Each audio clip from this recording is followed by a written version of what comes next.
Once upon a time, in a grand and shining kingdom, there lived a princess, beautiful, but terribly proud. She had everything she could ever wish for, yet she was never grateful.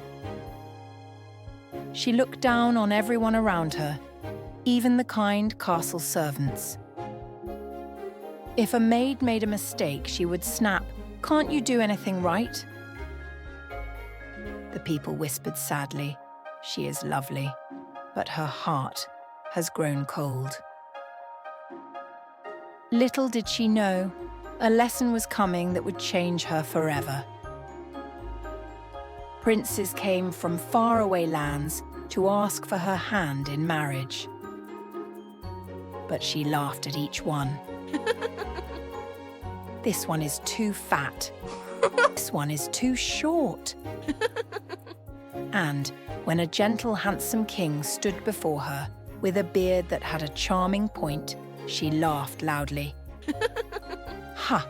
His beard looks like a thrush's beak. I'll call him King Thrushbeard. Everyone laughed with her. Everyone except the king himself. He bowed silently and left, hurt but calm. That night, the princess dreamed of losing her crown. She saw her reflection fade in a mirror, and her laughter turn into tears.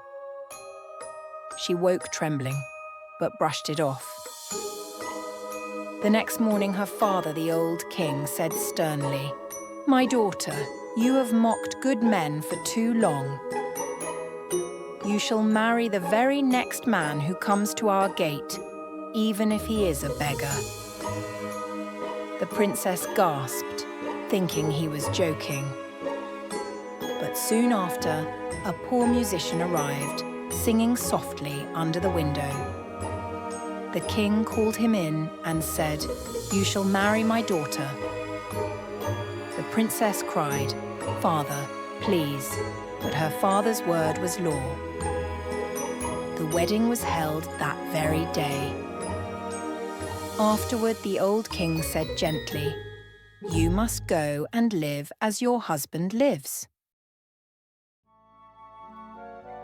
The musician took her by the hand and led her far from the palace, through deep forests and wide green fields. As they passed grand meadows and shining rivers, the princess looked around with sadness and asked softly, "Who do all these beautiful lands belong to?" The musician glanced at her and replied, "They all belong to King Thrushbeard." Her heart sank, and she said nothing more. At last, they reached a small, humble cottage. "This is our home now," the musician said gently. "You must learn to work and live as ordinary folk do." But the princess knew nothing of work. She tried weaving baskets. The straw cut her fingers. She tried spinning yarn. The threads broke. She tried sewing and pricked her hands again and again. But as the days passed, something began to change in her heart. She started to understand how hard people worked just to earn their food. She remembered the kind castle servants she once scolded and felt a deep ache of regret. For the first time, the proud princess felt truly sorry, not only for them, but for herself. She realized it's never too late to correct a mistake, so she chose to forgive herself and promised she would never be unkind again. The musician sighed. "You're not made for this," he said. "Perhaps you can sell pots in the market," her husband said kindly. So the princess went to the busy marketplace with her pots and pans. For 2 days, she sold many of them.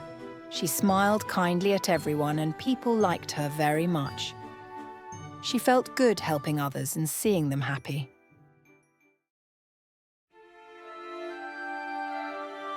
But on the third day, When a horse galloped by, she jumped in fright and crash, all the pots shattered on the ground. The people laughed, and the poor princess ran home in tears. That evening, she sat outside crying. Her hands trembled and her heart was full of sadness. Then an old woman passed by and said softly, "My dear, why do you weep?" The princess told her story, ashamed. The old woman smiled kindly. Even a proud flower can bloom again, once it learns to bend. The princess gave the woman her last piece of bread. The old woman blessed her and disappeared into the woods. From that day, the princess changed. She began to help her husband carrying water, sweeping floors, and greeting others with kindness. One morning, the musician said, "There's work at the king's castle. You can help in the kitchen," so she went. Every day she scrubbed floors and washed dishes. Her soft hands became rough, but her heart grew gentle and humble. One evening, there was a grand wedding feast in the castle. The princess peeked inside and saw King Thrushbeard.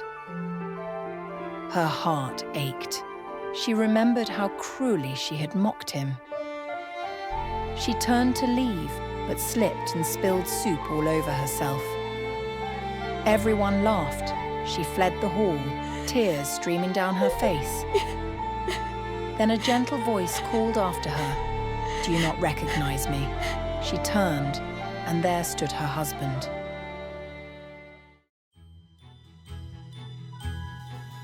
But he was no longer a poor musician. He wore a crown. "I am King Thrushbeard," he said softly. "I disguised myself to teach you a lesson in kindness." The princess wept.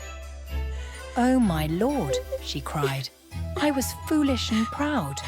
Forgive me." He smiled warmly. "You showed kindness when you had nothing. That is what truly matters." At that moment, the old woman appeared again, shining with light. She was a fairy. "It was I," she said, "who guided your path. You have learned humility and love. Now your heart is worthy of a crown." The fairy waved her hand, and the princess's old dress turned into a beautiful, sparkling gown. She shone with light, inside and out. King Thrushbeard took her hand, and together they walked back into the bright hall. The guests cheered, and the feast began again, this time to celebrate their true wedding. And from that day on, the once proud princess lived with a gentle heart, grateful, kind, and full of love. The end. And that's the story of King Thrushbeard. What did you learn from this story? Tell us in the comments below. Don't forget to like, share, and subscribe for more magical fairy tales every week.